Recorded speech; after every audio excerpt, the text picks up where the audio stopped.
Bien-aimés le Seigneur, nous voici à l'heure de notre rendez-vous, comme nous l'avons annoncé hier par rapport à nos rappels que nous reprenons, on a simplement, nous avons simplement interpellé le peuple de Dieu que alors tous les mercredis à partir de 13h, nous nous connectons pour nos séries d'enseignements. Alors bien-aimés, nous vous saluons encore dans le nom du Seigneur Jésus-Christ et nous voulons simplement bénir encore votre vie en cet après-midi avec cet enseignement intitulé La restauration, la guérison de nos âmes, nos mariages à la lumière des Saintes Écritures. Hier, plusieurs personnes d'entre vous nous ont suivis avec des hommes et des femmes de Dieu dont nous bénissons totalement la vie. Nous bénissons le ministère et nous disons simplement à notre Dieu, merci pour la grâce qu'il nous accorde. Merci pour son amour qui nous témoigne. Merci pour sa bonté qui nous manifeste. Sœur Marie-Claire, bienvenue. Nous sommes en train de parler de la restauration et la guérison de nos âmes. Nos mariages à la lumière des Saintes Écritures. Alors, avant de commencer toute chose, nous allons baisser la tête là où nous sommes et nous allons invoquer la présence de Dieu par son Esprit Saint, afin que Dieu nous communique sa grâce, afin que Dieu nous parle, Dieu restaure nos blessures dans nos âmes, mais surtout Dieu nous bénisse et Dieu nous délivre au travers des crises que nous avons dans nos foyers. Alors nous allons baisser la tête et nous allons prier. Seigneur Jésus, je viens encore humblement devant ta face, à cet après-midi, simplement pour te rendre des actions de grâce. Te dire merci pour ton amour, merci pour ta bonté, merci pour ta fidélité, le souffle de vie que tu nous as renouvelé, ta bonté que tu nous as manifestée, ta fidélité que tu nous as témoignée, ton amour que tu nous as accordé par le canal, le blé de ton fils Jésus.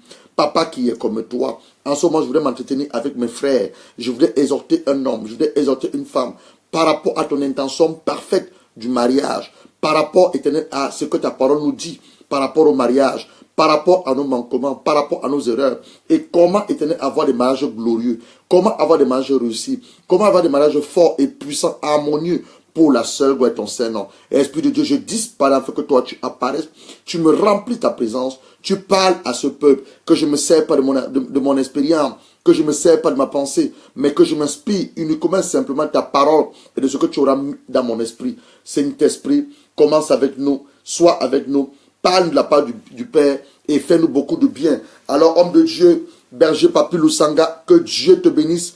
Ma petite sœur, cousine et nièce Louise Nadechiki, que le Seigneur te bénisse.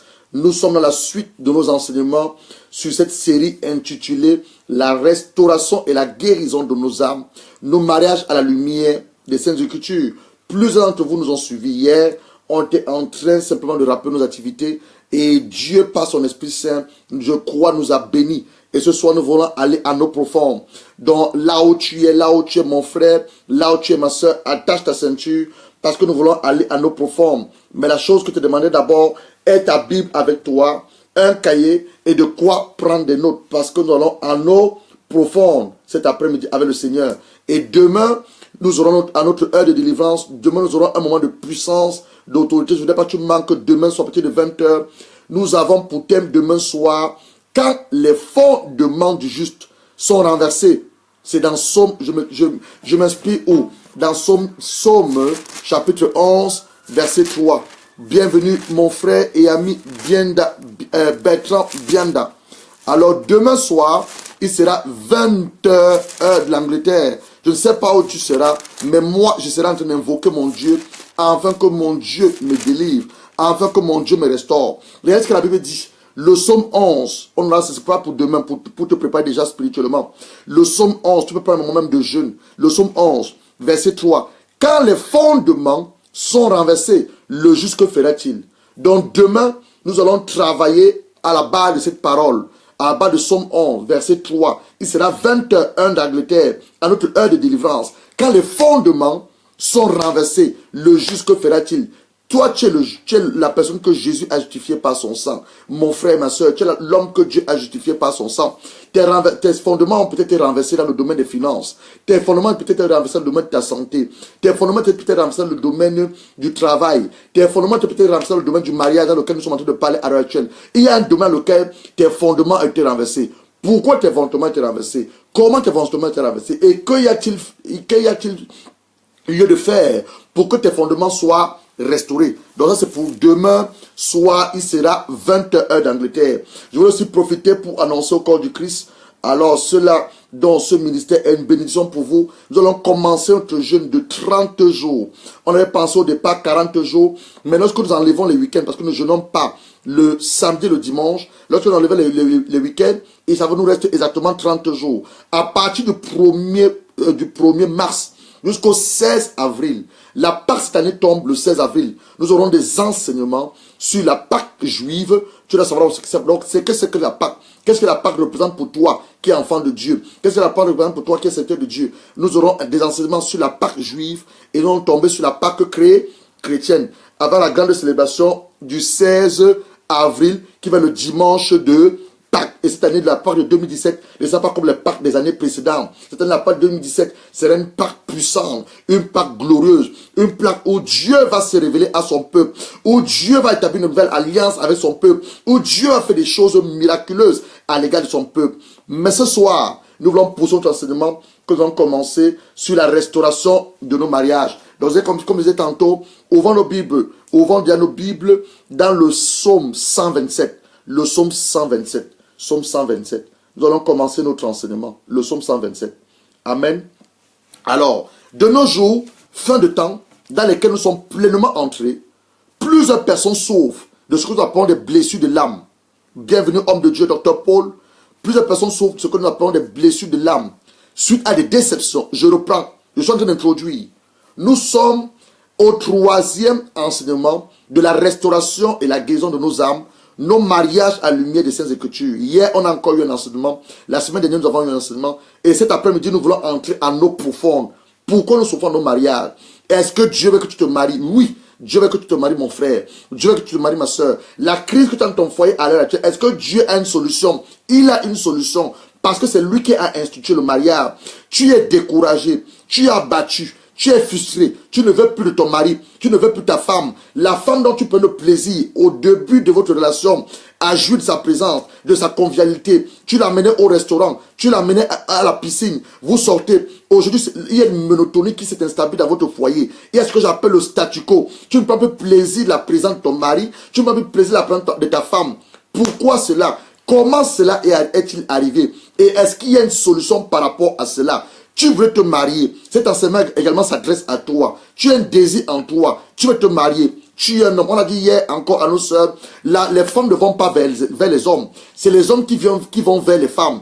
Alors tu es une femme, bienvenue ma belle sœur Karine Lebelge. Si tu es une femme, tu ne dois pas aller vers un homme. C'est l'homme qui doit venir vers toi te draguer, te faire la cour. Hier, on a même illustré comment encore les hommes doivent faire la cour aux futures femmes. Dans la période de fiançailles, qu'est-ce que tu dois faire dans la période de fiançailles? Donc autant de questions pour lesquelles nous allons, par la grâce de Dieu, répondre à toutes ces questions. Et nous allons voir par le Saint-Esprit ce que Dieu attend de nous. Alors je disais tantôt, en fin d'introduction, homme de Dieu, Guillaume Titi, bienvenue.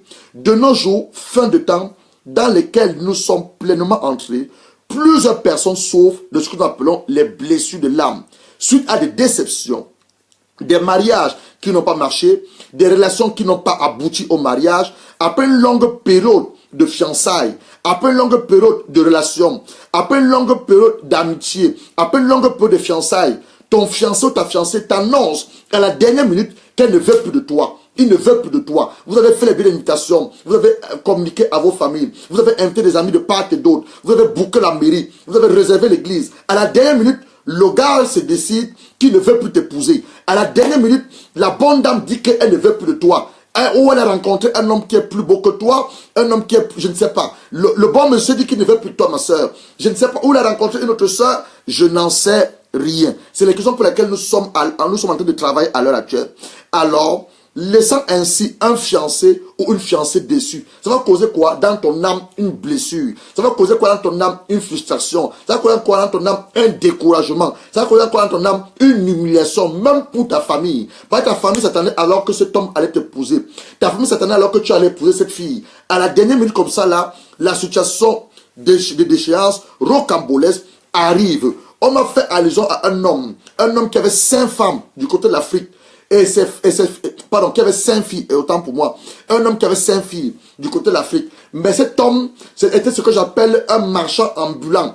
En fait, il utilisait ses filles pour vendre, il utilisait ses filles comme de la cobaye, excusez-moi le terme. Il utilisait ses filles pour se faire de la richesse de manière illicite.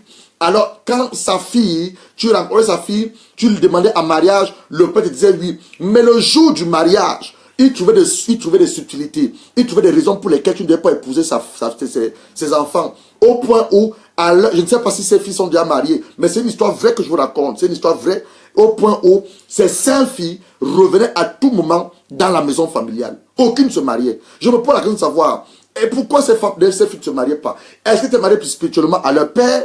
Est-ce que... Je ne sais pas. Je n'ai pas de réponse à l'heure actuelle. Alors je disais que laissant ainsi un fiancé ou une fiancée dessus, le mariage est devenu pour plusieurs personnes un poids. Quelque chose qui est institué et inauguré par Dieu pour que nous réussissions dans nos mariages. Aujourd'hui, pour toi, c'est devenu un poids. C'est devenu une charge, un calvaire. Plusieurs hommes mariés ont peur de rentrer chez eux. Ça rentre dans les bars, les bistrots, soit disant qu'ils attendent que la lionne, dont toi, ma soeur, tu es considérée comme une lionne. Parce que ton mari ne trouve plus le plaisir à la maison. Ton mari ne trouve plus la paix à la maison. Lorsqu'il arrive à la maison, au lieu que tu lui enlèves les chaussures, comme maman Sarah faisait à Abraham, ou maman Ève à Adam, au lieu que tu lui enlèves les chaussures, tu demandes chérie, bébé, comment ta journée a été? Toi, tu es une lionne. Toi, tu rentres à cette heure-ci. Qu'est-ce que tu as ramené du travail? Tu commences à agresser l'homme. Non, ma soeur. Je t'ai parlé aux soeurs hier. J'ai dit que j'aurai un moment où les hommes de Dieu, mes frères, vous allez me permettre, où j'aurai un moment uniquement avec mes soeurs, où je vais enseigner mes soeurs au travers de ce que j'ai reçu. J'aurai ce moment avec mes frères, où je nous parlerai également de ce que Dieu attend par rapport aux frères. Ma soeur, tu n'es pas une lionne. Tu es la fille et la servante de l'Éternel. Dieu te demande d'être une femme douce. Dieu t'appelle à être la mère de ton mari.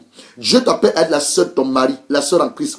Dieu t'appelle à être l'ami de ton mari. Dieu t'appelle à être la confidente de ton mari. Dieu t'appelle à être la secrétaire de ton mari. Dieu t'appelle à être la louve de ton mari, la prophétesse de ton mari, la secrétaire de ton mari. Voilà 6 rôles que nous avons définis hier. Ça veut dire que ces 6 rôles, j'aurai un temps avec nos sœurs, nos mamans, nos femmes, pour parler à nos sœurs. Tu n'es pas une lionne. Quand cet homme rentre du travail, il a passé une journée difficile. La labeur de la journée, le soleil s'est frappé sur lui. Il a eu des hommes et des femmes à son lieu de travail qui l'ont fatigué. Excusez-moi ce terme, qui ont fatigué sa pensée. Il rentre chez lui. La maison est le lieu de repos par excellence. La maison est le lieu où ton mari, il ne s'attend pas à ce que tu te comportes comme tu te comportes, mais il s'attend à ce que quand il rentre chez lui, tu le décharges de tout ce qu'il a eu à endurer comme labeur, de son labeur, de tout le stress, les pressions de la journée qu'il a eu à endurer. Que toi, ma soeur, tu puisses le décharger. Mon frère, ton épouse n'est pas ton esclave. Ton épouse n'est pas ton marchepied. Ton épouse n'est pas ton suppied. Lorsque tu rentres de ton travail, tu ne cherches même pas à savoir comment sa journée a été. Est-ce qu'il y a à manger dans cette maison? Tu te comportes aussi comme un lion. Non, mon frère. Aie la douceur à l'égard de ton épouse. Lorsque tu rentres d'une journée difficile, c'est vrai, ta journée était difficile. Mais lorsque tu rentres, chérie, comment vas-tu? Alors, comment ta journée aussi, elle a été? Alors, voici ma journée. Vous avez une conversation d'hommes adultes, de maris et de femmes. Et non vous comportez comme des lions et des lionnes. Et on est supposé aujourd'hui, dans la maison, ça ne va pas. Dans la maison, il y a des difficultés. Là. Non, ce sont nos comportements, nos manières de parler, nos attitudes à l'égard de nos épouses, nos attitudes à l'égard de nos époux. Donc nous devons, non pas seulement nous corriger, mais nous devons nous unir devant la face de l'Éternel et demander à Dieu de nous briser. Je l'ai dit encore hier. Demander à Dieu de nous briser. Le mari, tu dois aimer ton épouse. La Bible me le dit dans Éphésiens 5. La femme, tu dois être soumise à ton homme. Ton homme n'est pas ton tam. Ton homme n'est pas alors ton souffle feu. Là où tu craches ton venin. Là où tu dis n'importe quoi à ton mari. Tu l'insultes, tu le dévalorises. Je vais te dire une chose, ma soeur. La seule personne qui peut valoriser ton mari, la seule personne qui peut l'élever, c'est toi, ma soeur. La seule personne qui peut également honorer son épouse, qui peut valoriser son épouse aux yeux des hommes et des femmes. Le modèle que tu as de l'homme parfait, le modèle que tu as de la femme parfaite, ce n'est que toi, mon frère, ce n'est que toi, ma soeur. C'était une parenthèse, c'est pourquoi l'Esprit de Dieu nous a amené là-bas. C'était une parenthèse. C'est-à-dire que le mal est devenu pour plusieurs un poids. Le mal est devenu pour plusieurs une charge, un calvaire. Plusieurs hommes mariés ont peur de rentrer chez eux. Ça va dans les bistrots, ça va dans les bars, soit disant qu'ils attendent que la lionne se couche avant qu'ils rentrent. Le bonheur et le plaisir, la joie, l'enthousiasme que plusieurs vivaient dans leur mariage se sont refroidis pour laisser place à la tiédeur, à la routine et à la monotonie. Je dis ceci, le mal est censé te procurer le bonheur, le mal est censé te procurer le plaisir, le mal est censé te procurer la joie, l'enthousiasme que tu vivais dans ton mariage par le passé. s'est refroidi et a laissé place aujourd'hui à la tiédeur, à la routine, à la monotonie. Quand tu entends la clé de la porte et tu entends ton mari qui est là, tu prétends que tu es malaise, tu vas t'enfermer dans la chambre, tu demandes aux enfants allez servir votre père. Quand ta femme sort et qu'elle rentre, dès que tu entends ses pas, autre ses talons, c'est votre maman qui est arrivée, tu commences à avoir une méchanceté en toi, une mélancolie, une amertume. Tu oublies que c'est la jeune fille que lorsque tu as vu, tu as dit, oh, celle-là est la princesse de ma princesse. Tu oublies que c'est la jeune fille, lorsque tu l'as remarquée, étant habillée, étant maquillée, elle avait son vernis à ses yeux, pardon, à ses doigts, elle avait je ne sais pas parce qu'elle mettait à ses yeux. Tu as dit, mais vraiment, oh, celle-là, je crois qu'elle est celle-là que Dieu a choisi pour moi. Tu as oublié tout ça, mon frère. Ma soeur, tu as oublié que lorsque cet homme est venu te parler, tu as dit, oh, regarde comment il est grand, il est élégant, il est beau, son sourire, rien que ses paroles. Laisse-moi écouter le son de sa voix à longueur de journée. Tu as oublié cela. Je suis en train de revenir dans ton foyer, de rebâtir ton foyer.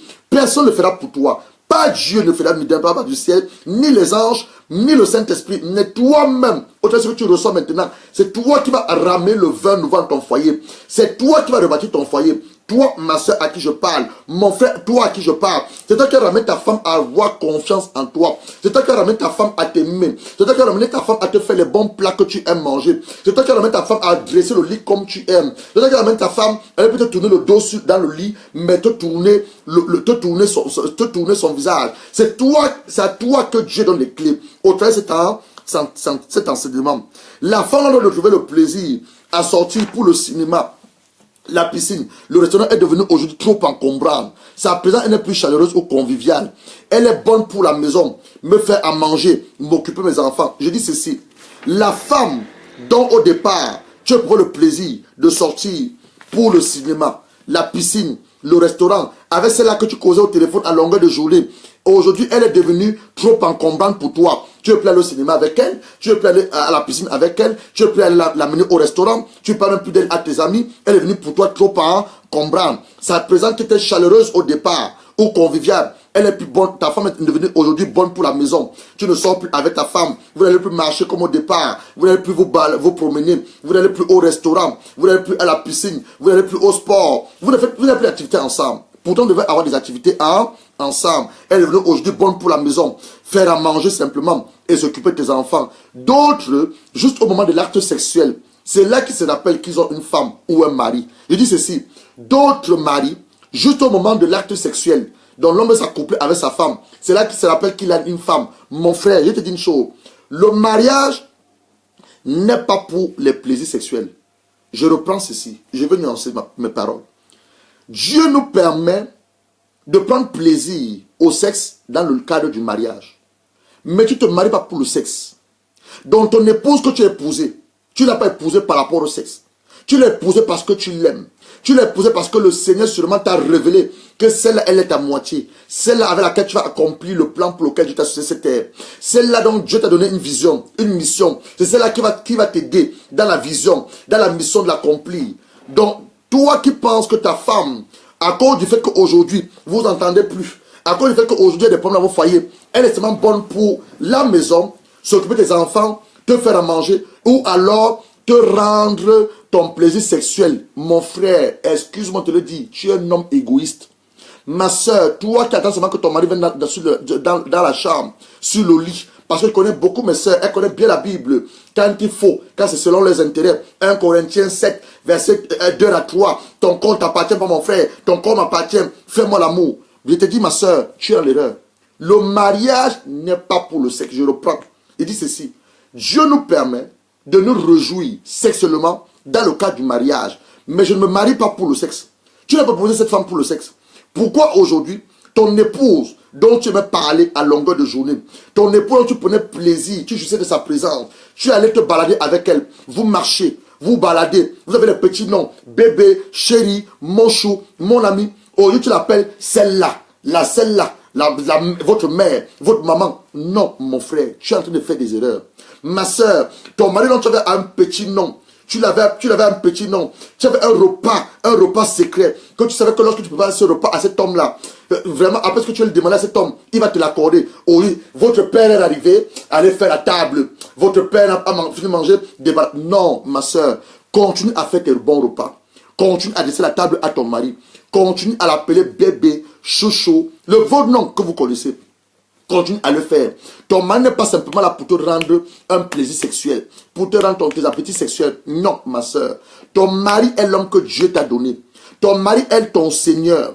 Ton mari est ton roi. Ton mari est ton Dieu. Traite-le à sa qualité. C'est pour ça que 1 Pierre, l'apôtre Pierre pouvait dire, dans le 1 Pierre 3, on va le lire, verset 1 à 7, il dit, comportez-vous comme Sarah, votre grand-mère, votre mère. Sarah était la mère de toutes les femmes sur cette terre. Comportez-vous comme Sarah. Sarah appelait Abraham Seigneur. Pose-toi la question de savoir, ma soeur, toi tu appelles ton mari comment? Sarah appelait son mari Seigneur, Abraham. Elle appelait son mari Seigneur. Mais plusieurs aujourd'hui veulent se marier. Elle ne connaît même pas ce que c'est que le mariage. Plus aujourd'hui sont dans les mariages, elles souffrent. Elle se demande, elle se pose pas la question de pourquoi nous souffrons nos mariages. Mais pour la question pour tu souffres. Tu as changé ta manière de te comporter avec ton mari. Mon frère, pose la question de savoir pourquoi ta femme c'est loin de toi. Toi qui es son confident, tu es son ami. Quand tu es dans le travail, elle prenait ton sac. Elle vient t'enlever les chaussures. Elle t'embrassait. Elle voulait dormir dans tes bras. Aujourd'hui, elle s'est éloignée de toi. Aujourd'hui, ce n'est que la tiédeur dans votre maison. Aujourd'hui, c'est la routine, le statu quo. Pose-toi la question. Comment faire pour reconquérir le cœur de mon épouse? Comment faire pour que la confiance que j'avais auprès d'elle se rétablisse? Pose-toi la question sur ton attitude, ton comportement. Tu as changé quelque part. Je dis ceci. La parole de Dieu ne change pas. Mais nous, les hommes, nous changeons au fur et à mesure que les années passent. Pourquoi nous changeons? Simplement, nous avons j'ai toujours dit, à cause de l'ignorance, et la Bible nous dit que quoi? La connaissance est une force, la connaissance est un pouvoir. Donc, je te donne cet après-midi, pas même moi, le Seigneur te donne cet après-midi, ce sont des informations, c'est la connaissance qui va ramener le vin nouveau dans ton foyer. Toi qui aspires te marier, voilà les éléments que tu as besoin pour que ton mari soit un marié harmonieux, un mariage glorieux, un mariage réussi à la lumière des saintes écritures. Tu peux être un homme, tu aspires te marier, tu peux être une femme, tu ne sais pas ce que c'est que le mariage. Le Saint-Esprit va te donner les éléments de réponse. Alors, on dit ceci. D'autres, juste au moment de passer à l'acte sexuel, c'est là qu'ils se rappellent qu'ils ont une femme ou un mari. D'autres n'aspirent même plus au mariage, car ils ne croient même plus. Pourquoi les gens ne croient plus au mariage? À cause de ce qu'ils entendent.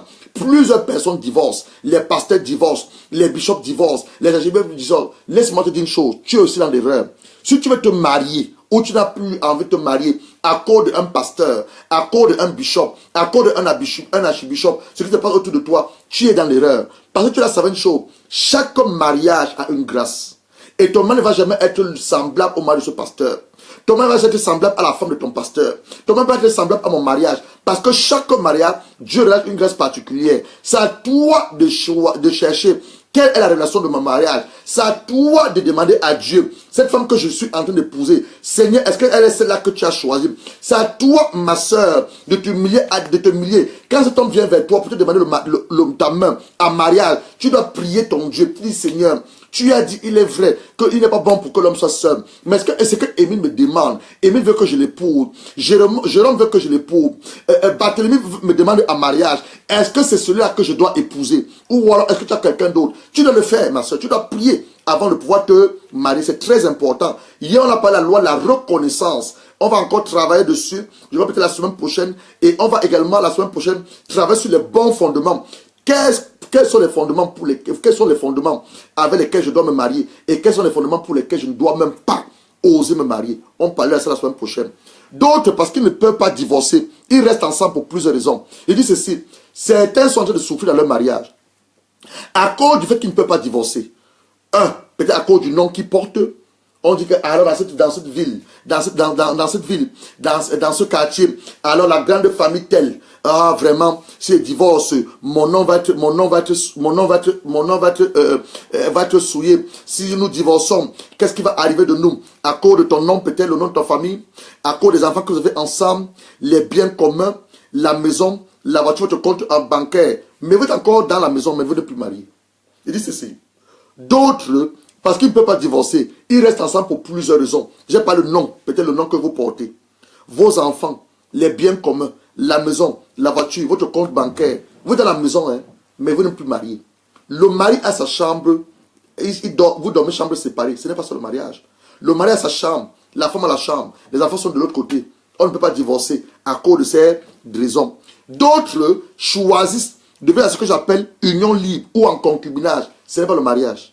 On va définir ce que c'est le mariage. Ils disent que à quoi alors ce que nous avons vers le monde, à quoi alors ce que nous voyons de nos jours en télévision, sur Facebook, nous ne voulons plus nous marier, nous allons vivre en union libre, nous voulons vivre en concubinage. Ma soeur, tu n'es pas le mariage.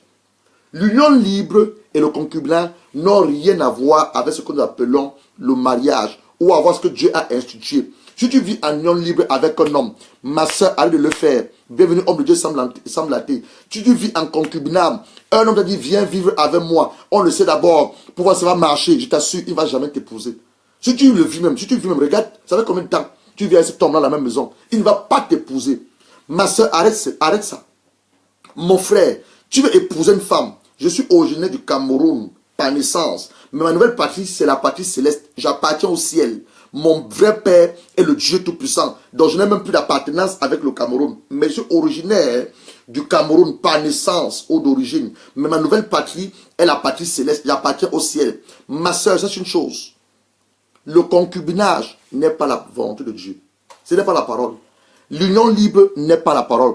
Dieu a pris deux personnes, Adam et Ève. Il les a bénis par le lien du mariage. Donc toi qui vis en union libre, toi qui vis en concubinage, tu es en train de vivre à la désobéissance et la rébellion de la parole de Dieu. L'union libre, ce n'est pas le mariage. Le concubinage n'est pas le mariage. Tu as même peut-être des enfants dans ce concubinage. Et te dis une chose, cet homme ne va pas t'épouser. Parce que plus tu diras qu'il va trouver mieux que toi. Arrête de vivre le concubinage. Vivons selon la lumière des Saintes Écritures. Ça fait combien d'années que tu as cet homme? Il t'a fait combien d'enfants? Demain, il va te dire que tu n'es plus vraiment l'étoile de Noudi. Tu n'es plus vraiment propre. Tu n'es plus vraiment belle. J'ai rencontré notre fille. Sors de ma maison. C'est la raison pour laquelle on dit uniquement dans le mariage qu'il faut profiter l'un de l'autre. Je parle de manière sexuelle. Ton corps est le temple du Saint-Esprit. Le seul homme qui a habité à voir ton corps, c'est ton mari. Donc si tu as fait cette erreur, ou tu es dans l'erreur, que tu es avec un homme qui ne t'a ni doté, ni épousé, qui n'a même pas rencontré tes parents, mais vous êtes ensemble dans une relation d'union libre ou de concubinage, 2-3 enfants, je te dis ma soeur, je ne suis pas en train de prophétiser ou de dire des paroles méchantes. Je te dis qu'il est à 75% que tu finis de ne pas épouser cet homme. Mon frère, toi qui as pris la fille d'autrui, tu as dit que viens d'abord, on reste ensemble pour voir. Papa, je t'en supplie, tu lui as fait des enfants, va voir ses parents, paie sa dot, épouse cette femme, honore-la. On dit chez les Camerounais, quand on aime une femme, on l'honore, on ne le perd pas le temps, on l'épouse. Voilà ce qu'on dit chez les Camerounais. Quand on aime une femme, on ne lui perd pas son temps, on l'honore. Comment honorer une femme? Tu vas vers sa famille, tu te présentes que tu vas l'épouser. Tu payes la dot, on te donne la liste de la dot, tu payes la dot. Vous allez à la mairie, vous faites la publication de banque, vous vous mariez par l'état civil, vous venez à l'église, on bénit votre mariage. Tu l'as épousé, honore-la. Quand tu ne peux pas la fille de quelqu'un, je te pose maintenant la question de savoir, tu es un homme comme moi, tu as des sœurs, je crois que tu dois avoir des sœurs. Même si tes sœurs, peut-être sont déjà en mariage, tu aimerais, ou bien en concubinage, toi tu aimerais que ta sœur souffre? Qui aimerait ça? Tu aimerais que ton frère souffre? Personne de nous n'aimerait ça. Pourquoi tu fais souffrir la sœur de quelqu'un, la fille de quelqu'un? Mon frère, épouse cette femme que tu as avec toi. Épouse cette fille. Le Saint-Esprit s'adresse à quelqu'un. D'autres encore veulent imiter le modèle de leur père. C'est pour ça que j'ai dit que demain, à 20h, nous allons raver tous ces mauvais fondements. Nous allons détruire tous ces mauvais fondements. J'ai dit hier, nos parents n'étaient pas des modèles parfaits par excellence. Moi qui vous parle, je ne suis pas descendu du ciel. Dieu a choisi un homme et une femme. Ma mère a rappelé à son sein il y a 2 ans. Gloire lui soit rendue. Mais Dieu a choisi un homme et une femme pour que je vienne sur cette terre. Nos parents, je le dis encore, je l'ai dit hier, n'avaient pas de modèle de mariage par excellence et parfait. Plusieurs de nos parents, nous sommes tous, plusieurs d'entre nous, nous sommes issus des foyers polygames. Polygames, ton père avait plusieurs femmes. À cause peut-être de leurs croyances, de leur origine, à cause des croyances de leur ethnie, à cause des croyances de leur village. Je l'ai dit, plusieurs d'entre nous sont nés dans des foyers polygames. Plusieurs d'entre nous sont nés même en cas du mariage. Ta mère était juste la voisine de votre maison. Ton père est allé avec cette femme. Tu es aujourd'hui né. Ton père n'a pas épousé ta mère. Il n'a pas honoré par le lien du mariage. Ta mère était la servante qui venait faire le ménage chez vous. Ton père, comme on le dit, a tiré sur elle. Il est tombé enceinte. Elle, tu es né. C'est après 20 ans que ta mère te révèle que l'homme que tu appelles papa, n'est même pas ton vrai père. Ton vrai père, c'est tel ministre. Ton vrai père, c'est tel général. Ton vrai père, c'est tel directeur de société. Tu as grandi avec cela. Et à l'âge de 20 ans, on te le dit, ça va causer en toi quoi? Une frustration, une blessure. Et plus tard, tu auras même aspiré même au mariage, mais tu auras le mal à cause de cette blessure. Ou bien même tu es dans un mariage et tu traverses aujourd'hui quelque chose que ta mère a eu à vivre. Ta mère n'a pas été honorée par des hommes. Ta mère est d'homme en homme. Ta mère fait plusieurs enfants avec plusieurs hommes. Parfois, vous ne connaissez même pas, parfois, tu ne connais même pas qui est ton vrai père. Aujourd'hui, tu te retrouves en train également de faire plusieurs enfants avec plusieurs hommes. Ma soeur, demain soir, nous allons terminer ce cycle négatif. Tu dois entrer dans ton mariage. Mon frère, tu es né dans un foyer où ton père avait plusieurs femmes. Ta mère n'était pas dans le foyer. Ces belles-mères que tu appelles belles-mères, les femmes de ton père t'ont maltraité. Elles t'ont traité comme un moins que rien, un esclave. Aujourd'hui, dans ton mariage, la femme que tu as aujourd'hui, que Dieu t'a donnée par sa grâce, qui est une faveur que tu as obtenue de l'Éternel, tu es en train de traiter cette femme comme une esclave. Parce que tu t'es inspiré de ce que tu as vu à la maison de ton père. C'est ça qui dit que nos parents, excusez-moi, chacun nous a un père ou une mère. Je ne suis pas en train de juger nos parents. Nos parents étaient dans l'erreur, ils ne connaissaient pas la parole. Nos parents, je dis, leur mariage ne peut pas nous inspirer de leur mariage. J'ai même dit encore la dernière fois, même si tu es un fils de pasteur, ton père est pasteur, ta mère est pasteur, tu es dans le cadre du mariage, de ta maison, de la maison de ton père, en tant que pasteur. Je dis, toi qui es fils de pasteur, ta mère est pasteur, demande à ton père qui est pasteur, son père, est-ce qu'il était pasteur? Si son père était pasteur, est-ce que la femme de ton père était pasteur? Et même si le père de ton père était pasteur, sa mère était pasteur aussi. Demande maintenant à ton père qui est pasteur, son père est pasteur, son grand-père, il venait d'où? Parce que chacun de nous a une origine. Chacun de nous a une origine. Le dire ceci, que nos parents ont établi ce que j'appelle des systèmes de polygamie, ou de la monogamie comme le Seigneur a dit. La bigamie. La bigamie, c'est le mariage, quelqu'un épouse deux sœurs. Vous attendez à quoi si quelqu'un épouse deux sœurs? Nous allons dans la famille de Jacob. Ça va mener les divisions, ça va mener la confusion, les trahisons et plus grave, la sorcellerie. Ces femmes vont aller construire les marabouts parce qu'elles vont vouloir que les enfants réussissent au détriment de vous. Regarde ce qui s'est passé dans ta famille. Regarde ce qui s'est passé. Aujourd'hui, tu es dans ton mariage, tu souffres. À cause de quoi? Les uns de nos parents. Il faut dire, disons les choses telles qu'elles sont. À cause de quoi? Les péchés de nos parents. À cause de quoi? La rébellion de nos parents contre les saintes écritures. Plus de nos parents ont épousé 3 à 4 femmes. Et quel est le résultat? Le résultat, aujourd'hui, nous souffrons. Plus de ne sont même pas en train de se marier. À cause de quoi? À cause simplement des erreurs que leurs parents ont eu à faire. Mais je te dis une chose. Demain soir, à 20h, quels que soient les péchés que tes parents ont eu à faire, les hôtels qu'ils ont eu à bâtir, de non-mariage, de célibat, tu veux te marier, tu as du mal à te marier. Demain soir, par l'onction du Saint-Esprit, par la puissance de la parole, ces hôtels, nous allons les renverser. Afin que tu entres dans ton mariage et que tu vives ce à quoi Dieu t'a appelé. Parce que Dieu te destine à être marié. Dieu ne veut pas que tu sois seul. Toi qui sois le mariage, demain soir, nous allons prier l'Éternel. Le Saint-Esprit, au travers de sa grâce, va déverser un vin nouveau dans ton foyer. Et j'ai dit aussi, tu as un rôle à jouer. Après que le Saint-Esprit déverse un vin nouveau dans ton foyer, mon frère, tu as un rôle à jouer. Ma soeur, tu as un rôle à jouer. D'autres ont carrément choisi de ne même pas se marier, de faire des enfants et parfois avec plusieurs partenaires.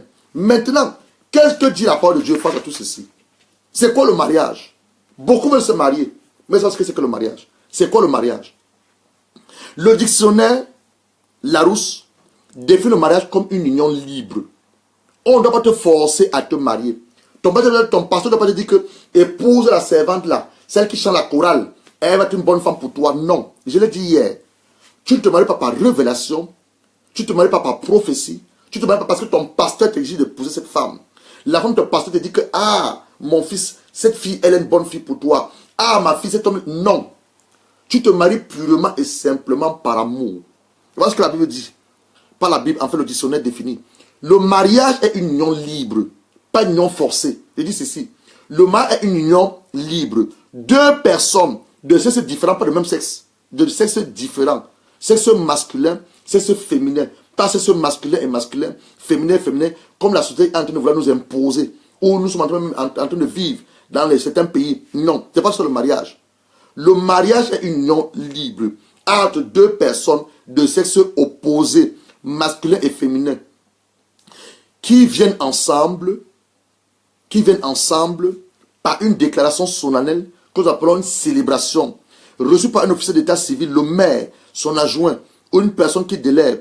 Le mariage confère aux époux des droits et des devoirs. Donc toi qui es marié aujourd'hui et qui as des défis dans ton mariage, toi qui aspires au mariage, tu vas savoir une chose, le mariage te confère à vous deux, le mari comme la femme, des droits et des devoirs réciproques. Premier des droits et des devoirs, le respect mutuel. Quand on est marié, on doit se respecter mutuellement.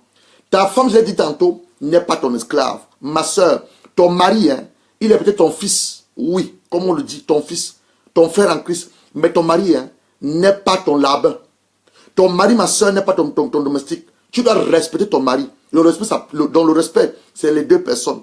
Je dis, les époux ont des devoirs et des droits réciproques. Le respect mutuel, l'assistance, le secours, la fidélité, qui est l'alliance par excellence dans le mariage, l'éducation, l'entretien commun de vos enfants que Dieu va vous donner, la solidarité pour les dettes du mariage. Parce que le mariage, on a les dettes. Comme on a défini hier, mariage, on a dit la mort, on doit mourir. Parce que tu épouses un être qui est imparfait, un descendant de Adam, une descendante de Ève, elle est un être imparfait. Ta femme n'est pas une femme parfaite, mon frère. Ton mari n'est pas un homme parfait, ma soeur. Il n'y a pas d'homme parfait qui existe. Enlève ta pensée, ça n'existe pas. C'est à toi de sortir le meilleur qui est en ton mari. C'est à toi, mon frère, de sortir le meilleur qui est en ta femme. Je dis ceci, le mariage confère aux époux des droits et devoirs réciproques. Premier des devoirs et des droits réciproques, le respect. Tu dois respecter ton mari, comme aussi, madame, mon frère, tu dois respecter ton épouse. L'assistance. Ton mari peut tomber un jour malade, ou toi-même tu peux tomber malade. Ton mari doit t'assister. Le secours, la fidélité. Vous devez être fidèle jusqu'à ce que la mort vous sépare. On ne se marie pas pour divorcer. Donc ce que vous voyez sur Internet, ce que vous voyez à travers le monde, les divorces en cascade, ce n'est pas la volonté de Dieu. On ne se marie pas pour divorcer. Seule la mort va vous séparer. L'éducation et l'entretien en commun de vos enfants. La solidarité par rapport aux dettes du mariage.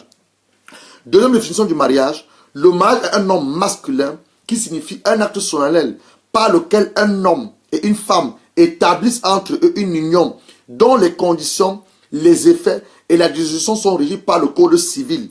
On parle du mariage civil ou par les lois religieuses. Le mariage religieux, une union est ainsi établie. Selon Wikipédia, Willy Assand, que beaucoup d'entre vous connaissez, le mariage est une union conjugale, rituelle et contractuelle à durée illimitée, indéterminée, reconnue et encadrée par une institution juridique ou religieuse qui en détermine les modalités. Le terme désigne à la fois une cérémonie rituelle, l'union qui est issue et l'institution en définissant les règles, c'est l'un des cadres établissant les structures familiales d'une société. Maintenant, la définition du mariage, c'est un certain homme de Dieu. Le pasteur Ivan Castanou, que beaucoup le connaissent, il a dit dans son enseignement l'extraordinaire divin le mariage, il a dit que la famille est le premier maillon de socialisation d'un enfant. C'est là qu'un enfant apprend tout. Le foyer est un laboratoire, un transformateur de destinée. Enfin, le mariage est bon, car il a été créé et institué par Dieu. Le docteur Abraham Bishop Chibundu, dans son livre « La manipulation de la société dans la famille est l'unité la plus importante de chaque société. Dans le sens où il n'y a pas de société, des villes, des nations, des continents sans famille. Satan, le sachant fort bien, fera tout ce qui a son pouvoir pour détruire cette institution qui est le mariage.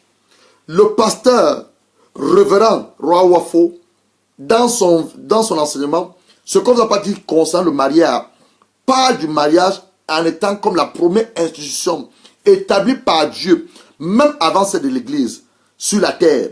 Et il dit que le but du mariage par Dieu est la poursuite de ses desseins qu'il établissait sur la terre et non une forme de réjouissance pour les deux conjoints. Le mariage pour les deux conjoints, c'est ce qu'il faut dire. Maintenant, ce que nous avons reçu par le Saint-Esprit, le mariage est une maison. C'est là où nous entrons le psaume 127. Le psaume 127 dit ceci. Si l'Éternel ne bâtit pas la maison, ceux qui la bâtissent travaillent en vain. Si l'Éternel ne garde pas la ville, celui qui la garde veille en vain. En vain vous levez le matin, vous couchez tard et mangez vous le pain de douleur. Il en donne pourtant à ses bien-aimés pendant leur sommeil. Voici, des fils sont des héritages de l'Éternel. Le fruit des entailles est une récompense. Comme les flèches dans la main d'un guerrier, ainsi sont les fils de la jeunesse. Heureux l'homme qui en a rempli son cacoire. Ils ne seront pas confus, car ils parleront avec des ennemis à leur porte. Je dis ceci, la relation que le Saint-Esprit nous a accordée par rapport au mariage. Le mariage est une maison que Dieu bâtit en tant qu'architecte en chef. Là, je suis dans une maison. Je ne vois pas les fondations de cette maison. Les fondations sont dans le sol. Les fondations sont, en d'autres termes, ce qui en fait supporte tout l'édifice de cette maison. Les fondations est la partie où on investit le plus lorsqu'on construit une maison. C'est pour laquelle la Bible dit que si tes fondations sont mal bâties, lorsqu'il y a le vent, la poussière, la tempête, ta maison va tomber. Mais si tes fondations sont bâties sur le roc qui est Jésus, si même la tempête et le vent viennent, ta maison restera inébranlable parce qu'elle est bâtie sur Jésus. Donc, je dis ceci, le mariage est une maison que Dieu bâtit en tant qu'architecte en chef. Les fondations sont posées par le Seigneur Jésus-Christ.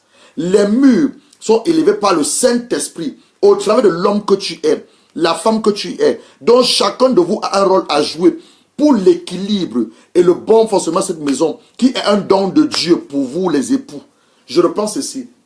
La révélation que le Saint-Esprit nous a accordée, le mariage est une maison que Dieu bâtit en tant qu'architecte en chef, dont la fondation, les fondements sont posés par le Seigneur Jésus-Christ et les murs sont élevés par le Saint-Esprit à travers toi, mon frère, ma soeur, dont chacun de vous a un rôle à jouer pour l'équilibre et le bon fonctionnement de votre maison, qui est un don de Dieu pour les époux. Qu'est-ce que cela veut dire? Certains vont me dire que c'est beaucoup plus spirituel. Ce que cela veut dire, simplement, ton mariage est comme ta maison. Et c'est Dieu qui a institué le mariage. C'est Dieu qui l'a inauguré par Adam et Ève.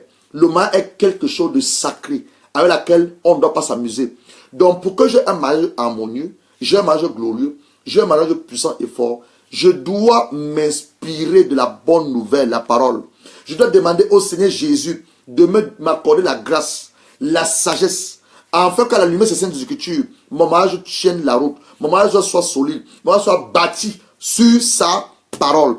Et les murs qu'on dit sont élevés au Saint-Esprit. Je me m'inspirer du modèle de mon père, du modèle de ma mère, de mon pasteur, des hommes de Dieu, la société. Non, l'Esprit Saint, comme le dit, chaque homme a une grâce. Chaque homme apporte une grâce. Chaque homme a une vision. Chaque homme a une mission. Dans le Saint-Esprit, qui va élever les murs de ta bâtisse, de ta maison, lui connaît la vision de ton mariage. Il connaît la mission de ton mariage. Il connaît le nombre d'enfants que tu auras. Donc à chaque moment, Saint-Esprit, est-ce que je me comporte comme ce doit à l'égard de mon épouse? Saint-Esprit, est-ce que mon mari, je m'occupe de lui comme il se doit? Je lis la parole de Dieu. Est-ce que je fais ce que je mets en pratique, ce que la parole de Dieu me demande de faire? Saint-Esprit, je ne vois pas mes règles. Est-ce que je suis enceinte à l'heure actuelle? L'enfant qui est dans mon sein, Esprit de Dieu, quel sexe il est? Donc le Saint-Esprit, il va vous aider. Et je dis, le mariage est un don de Dieu. Donc nous devons considérer le mariage comme des dons. Ce n'est pas que tu as dit alors je suis fort, je me suis marié. Non, c'est une grâce que le Seigneur t'accorde. C'est un don de Dieu. Toute maison, bâtiment, immeuble sont bâtis sur des solides fondations qui ne sont pas visibles à l'œil nu. Une fois la maison achevée, donc l'important d'avoir une bonne fondation est très important pour nos mariages. D'où le psaume 127. Maintenant, si le mariage est si bon, d'où viennent donc tous ces problèmes que les enfants de Dieu vivent dans leur foyer? Les divorces en cascade, les adultères, etc. Alors, nous allons répondre à ces questions. On va répondre à ces questions en nous inspirant la parole de Dieu. Deutéronome 7. Voilà la première des origines. La source et les origines des interdits que Dieu a donnés à son peuple par son serviteur Moïse. Dieu va dire quelque chose à Moïse. Ouvrons nos Bibles dans Deutéronome 7. Parce que les gens se posent la question de savoir, mais homme de Dieu, je n'ai pas épousé une femme cananéenne. Ma femme, je l'ai rencontrée dans l'église. Mon mari, je l'ai rencontré dans l'église. Mais pourquoi nous souffrons? Je suis pasteur. Ma femme aussi, même pasteur. Maintenant, nous avons difficulté dans nos mariages. Premier élément de réponse. Voilà ce que Dieu va dire à Moïse. Deutéronome 7, versets 3 à 4. Dieu parle à Moïse. Tu ne compteras point de mariage avec ces peuples. Tu ne donneras point tes fils à leurs fils. Tu ne prendras point leurs filles pour tes fils. Car elles te détourneraient de moi, tes fils, qui seraient d'autres dieux. Et la colère éternelle s'en fera contre vous. Il te donnera proprement. Voici au contraire comment vous devez agir à leur égard. Vous renverserez leur autel. Vous briserez leurs statues. Vous abattrez leurs idoles. Vous brûlerez au feu leurs images taillées. Car tu es un peuple saint pour l'Éternel ton Dieu. L'Éternel ton Dieu t'a choisi. Que tu fasses un peuple qui lui appartient entre tous les peuples qui sont sur la face de la terre. Nous sommes dans le monde. Mais nous ne sommes pas du monde. Nous appartenons au royaume du ciel. Nous appartenons à la famille royale de Dieu. Nous sommes rois et reines pour la gloire de notre Père qui est le roi des rois, le Dieu tout-puissant. Donc Dieu va dire à son serviteur Moïse de rappeler à son peuple ce qu'il avait dit dans Exode 34, versets 15 à 16.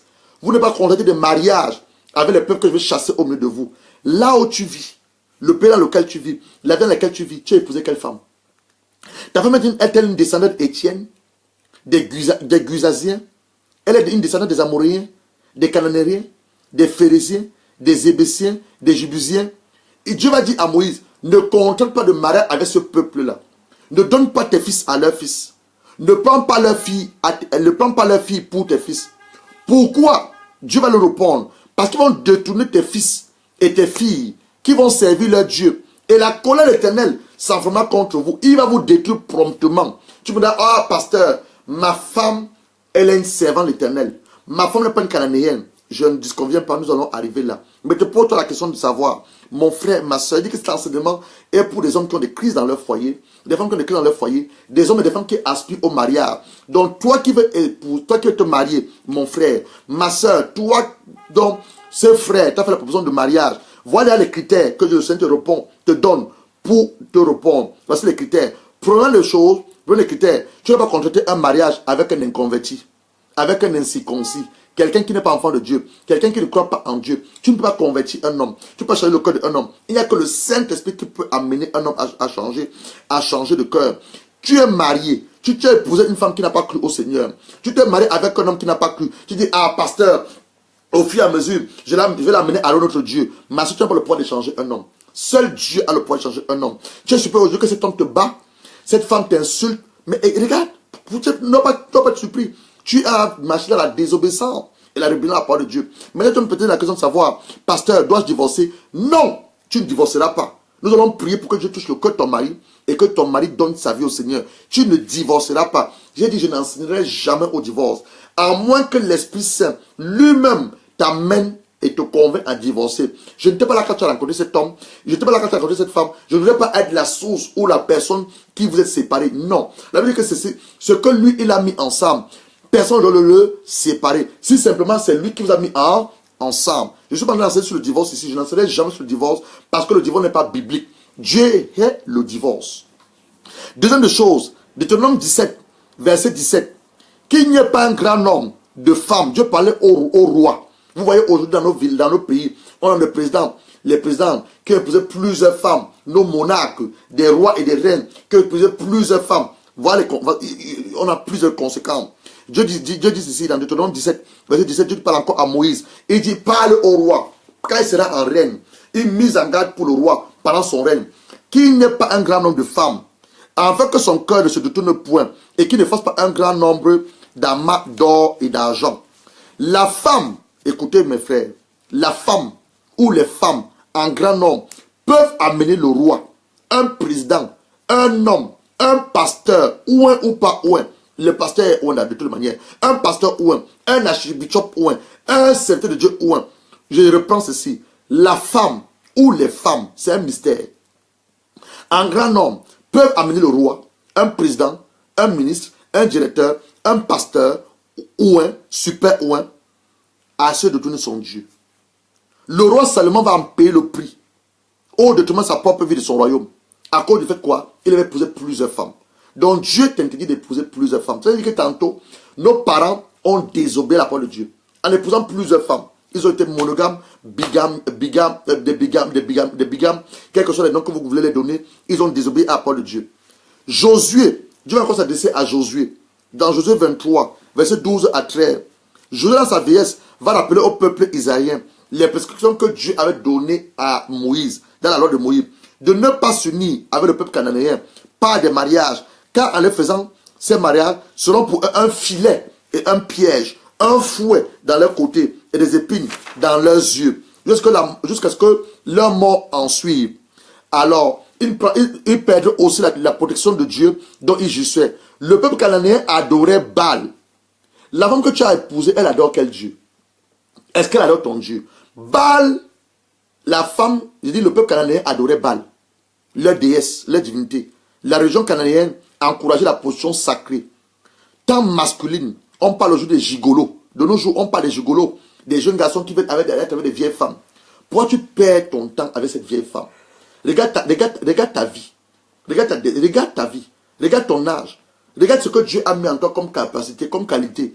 Tu vas avec une vieille femme, tu dis que tu es gigolo, elle te donne l'argent. Mon frère, tu es en train de détruire le temple de Dieu. Tu es en train de hypothéquer, oui, en train d'hypothéquer ton avenir. Tu es en train de te compromettre au détriment de la lumière sainte écriture. Cherche une sœur, pas forcément l'église, mais cherche une sœur qui a cru, qui craint son Dieu, qui vit uniquement pour Dieu. Épouse-la. Au d'aller avec cette vieille femme qui va là de ta mère. Hein? On parle de Goda Diga. Alors pour les filles, on parle de Goda Diga, une jeune fille qui soit avec un homme qui a l'âge de son père. Ma soeur, tu es en train de détruire ta vie. Tu es en train de perdre ton temps. Cet homme te perd ton temps. J'ai dit la dernière fois, nos soeurs qui sont étudiantes, nos soeurs qui sont jeunes, qui disent alors pasteur, tu ne connais pas, cet homme me paie mon loyer, cet homme me paye ma maison, cet homme me paye mon transport, cet homme c'est lui qui me nourrit. Il dit à ses soeurs, dis à cet homme d'arrêter. Et demande à ton Dieu de pouvoir tes besoins. Tu vas voir Dieu pouvoir tes besoins. On parle de Goladiga. Tu es une Goladiga pour lui donner un nom. Tu es la fille de Dieu très haut. En tant que Dieu amène ton mari vers toi. Et je dis ceci, que le peuple cananéen adorait Baal. Et les régions cananéennes encourageaient la position sacrée, tant masculine que féminine. Et son culte se composait des orgies, les plaisirs libertins et les rapports sexuels immoraux. Voilà maintenant la décadence qui va commencer. La décadence a commencé avec le livre de Juges. Je suis dans Juge 3, verset 6. Juge 3, verset 6. On dit le peuple de Dieu, ils prirent leurs filles pour femmes. Ils donnaient à leurs fils leur propre fille et servirent leur Dieu. Je suis dans le livre de Juges. Le livre de Juges, c'est une période où Dieu va citer des hommes et des femmes pour gouverner son peuple. Alors, dans Juge 3, on dit ceci, que le peuple de Dieu va prendre les filles que Dieu avait interdites pour femmes, ils vont donner leurs fils à leur propre fille, ils vont servir leur Dieu. Alors, maintenant, voilà Gédéon que nous aimons tous. Gédéon va aussi connaître cela.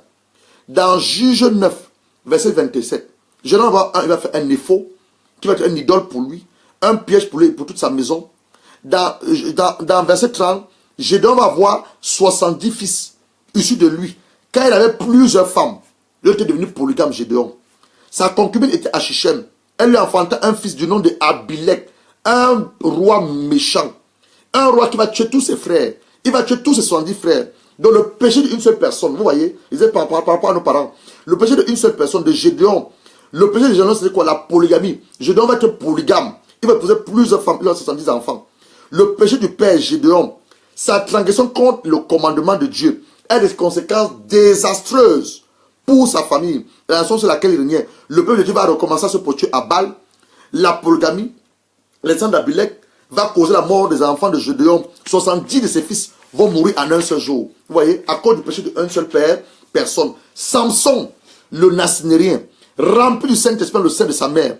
Dans Juge 14, verset 3, son père et sa mère vont lui dire, vont s'opposer à son mariage. N'y a-t-il pas de femme parmi les filles de tes frères et dans tout notre peuple, que tu ailles prendre une femme chez les Philistins qui sont des circoncis? Le choix de Samson n'était pas le choix de Dieu. Samson était motivé par ses pulsions sexuelles.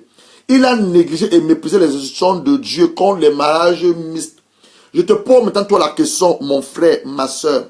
Quel est l'incirconcis, homme ou femme, que tu as épousé à cause de tes désirs ou tes pulsions sexuelles? Il dit tantôt, on ne se marie pas à cause du sexe. Tu as vu un homme, tu as tiré par cet homme sexuellement. Tu as vu une femme, tu as tiré par cette femme. Quand tu la vois, tu trembles. On ne se marie pas par le sexe. Tu connais les hauts et les bas aujourd'hui. Conséquence, la conséquence que tu vis aujourd'hui, ce n'est que la résultante de ton propre choix et non le choix de Dieu. Le roi Salomon, le roi le plus sage de son ère ou de son époque, dans 1 roi 11, verset 1 à 2, le roi Salomon va aimer beaucoup de femmes étrangères, outre les filles de Pharaon, des Moabites, des Ammonites, des Édomites, des Sidoniennes, des Étiennes, appartenant aux nations dont l'Éternel avait dit aux enfants d'Israël, vous n'irez point chez elles, elles ne viendront point chez vous. Elles tourneraient certainement vos cœurs du côté de leur Dieu. Ce fut à ces nations-là que s'attacha Salomon, entraîné par quoi son amour désinvolte pour le sexe. Il va épouser 70 princesses, 300 concubines. Conséquent, il va commencer à adorer ses dieux, les dieux de ses femmes, et mourir jeune. Lui qui a une promesse de longue vie. Dieu va continuer à parler à la bouche, par la bouche de ses prophètes et ses serviteurs, qu'on les interdit de mariage mixte. Le prophète Esdras, Dieu va s'adresser par lui dans Esdras 9, verset 2. Le prophète Esdras encore dans Esdras 10, verset 3. Même dans Daniel 9, verset 4. Dieu va refuser ceci. Nous sommes dans l'ancienne alliance. Quelqu'un me dit ça, c'est l'ancienne alliance. Maintenant, pasteur, moi qui ai épousé un homme qui a cru, une femme qui a cru, on a des difficultés. Voici ce que l'apôtre Paul dit dans le Nouveau Testament. L'apôtre Paul, c'est apôtre de Dieu par la grâce, nous rappelle une chose. Dans 2 Corinthiens 6, verset 14, ne vous mettez pas avec les infidèles sous un joug étranger, car quel rapport y a-t-il entre la justice et l'iniquité? Où y a-t-il de commun entre la lumière et les ténèbres? Voici ce que l'apôtre Paul dit. L'apôtre Paul, dans le Nouveau Testament, il nous met encore en garde de ne pas avoir de rapport avec des infidèles.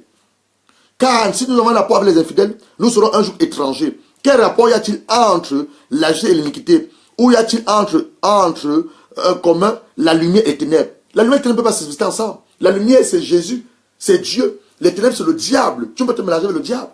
Donc tu as pris cette femme, tu ne connais pas son identité, tu ne connais pas son affiliation, tu ne connais pas d'où elle vient. Aujourd'hui, tu te plains. Ma soeur, tu as cet homme, tu es un incirconcis, tu ne connais pas son appartenance, tu ne connais pas sa filiation, tu ne sais même pas si c'est un homme de Dieu, un enfant de Dieu. Aujourd'hui, tu te plains. Hébreux 13, verset 4. Que le mariage soit honoré de tous et le conjugal absent de souillure, car Dieu gêne les débauchés, les impudiques et les adultères. Tu as dit, pasteur, tout ce que tu as dit, c'est bien, c'est vrai. Mais je n'ai pas épousé un infidèle. Je n'ai pas épousé un inconverti. J'ai épousé un homme qui prie en langue. J'ai épousé un homme qui craint Dieu. J'ai épousé même un serviteur de Dieu. Mais je suis à mon mariage. La Bible me dit, dans Hébreux 13, verset 14, verset 4, le mariage doit être honoré de tous et le conjugal absent de souillure, car Dieu juge les impudiques et les adultères. Je te pose maintenant la question de savoir quelle est la porte qui est ouverte dans ton mariage. Soit ton mari t'a trompé, soit toi tu l'as trompé. Tu me diras, ah pasteur, mon mari ne m'a pas trompé. Moi je ne l'ai pas trompé, mais on a un clé dans notre foyer. Il dit, si tu as un clé dans ton foyer, c'est simplement parce qu'il y a une porte qui est ouverte. Soit par toi, soit ton mari. C'est à toi, ma soeur, de revenir au premier amour. Quand tu as rencontré cet homme, qui t'a demandé en mariage, comment tu le voyais, comment tu pensais, comment il te parlait, son sourire, tu dois rétablir ton foyer. Mon frère, tu me diras, je n'ai pas trompé mon épouse. Ma femme est servante de l'Éternel. C'est une fille de Dieu. Mais on a une monotonie qui s'est installée. Tu as les réponses et tu as les clés.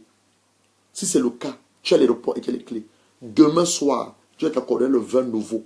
Vous ne pouvez pas divorcer. Tu vas t'accorder le vin nouveau. Afin que ton mariage, non pas seulement restauré, guéri, mais ton mariage soit béni. Maintenant, je vais terminer avec ceci. Le plan de Dieu pour ton mariage. Le plan de Dieu pour ton mariage. Je termine avec ceci.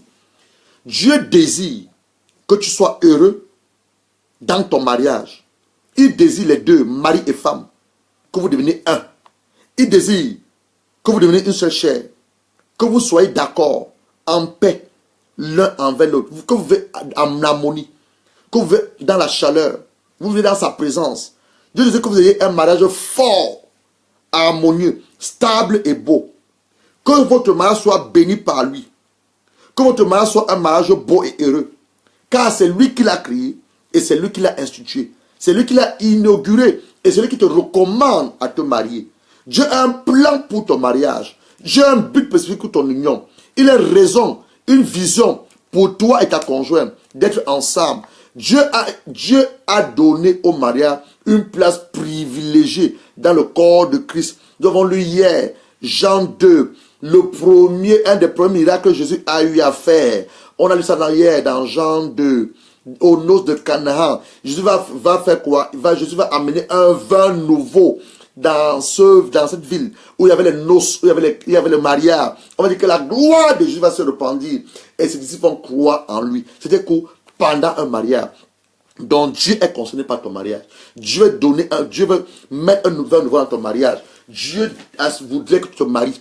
Dieu voudrait que tu sois du concubinage. Dieu voudrait que tu arrêtes d'inspirer du mot de ton père, de ta mère, mais que tu t'inspires uniquement et simplement de sa parole. Parce que c'est lui qui a créé le mariage et c'est lui qui l'a institué. Maintenant, quels sont les bons fondements et quels sont les mauvais fondements? En fait, quelles sont les bonnes raisons pour se marier et quelles sont les mauvaises raisons pour se marier? Et comment même reconnaître le choix de Dieu? Voilà les choses pour lesquelles nous allons travailler la semaine prochaine, mercredi prochain.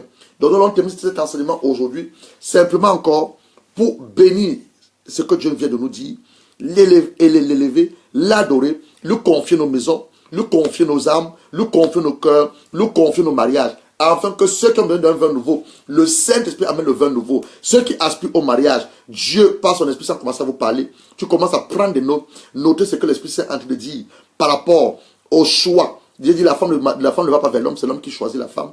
Par rapport au choix de ton époux, ma soeur, comment demander à Dieu sa grâce afin qu'il te brise, l'humilité afin qu'il te remplisse la sagesse. Quand cet homme viendra vers toi pour te proposer un mariage, que tu sois cette femme que Dieu veut utiliser pour bâtir ton foyer. Nous allons prier et rendre grâce à Dieu.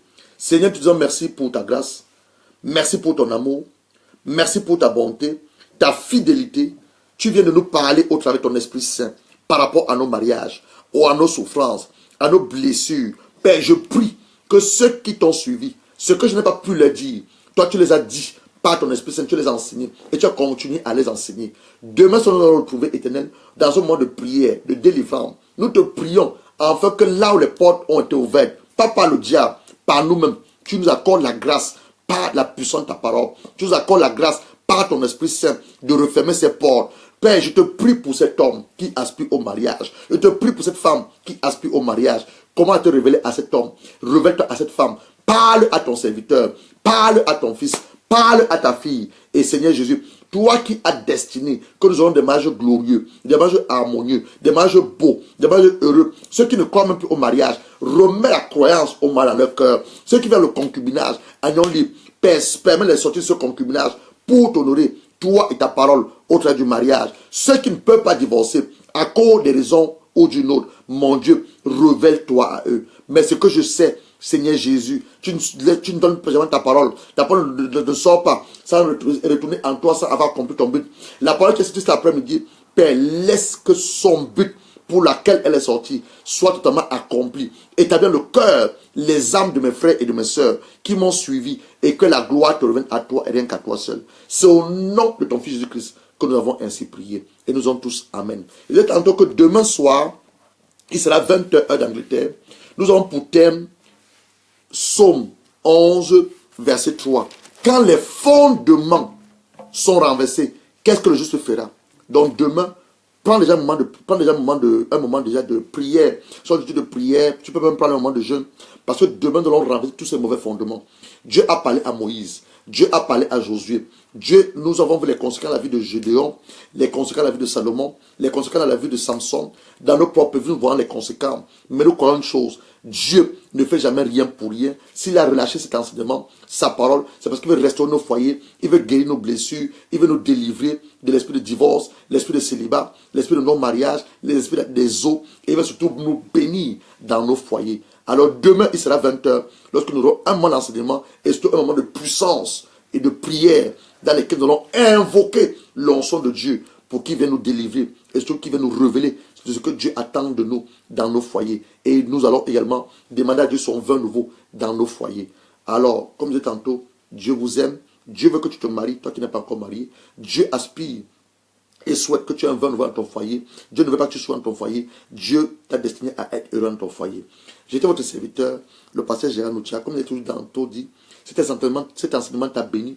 Ne garde pas la vérité captive pour toi. Il y a un homme qui souffre, une femme qui souffre, tu ne le sais pas. Nous-mêmes ne le savons pas. La parole que nous lâchons, c'est une sémence.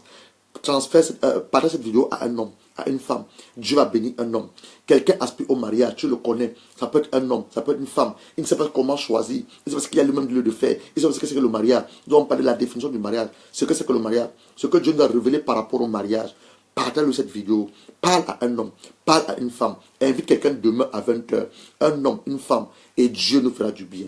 Continuez à prier pour nous comme nous prions pour vous. Nous croyons que cette année est notre année. Tu auras un témoignage, mon frère. Tu auras un témoignage, ma soeur. À la date du 31 décembre, même avant cela, tu vas voir la gloire de Dieu. Je dis tantôt, nous allons commencer notre jeûne de 30 jours à la date du 1er mars. Et nous croyons Dieu pour une puissance particulière de la part de cette année. C'est le 16 avril, dimanche 16 avril 2017. Sur cela, je ne peux que vous souhaiter un très bon après-midi, une très bonne soirée.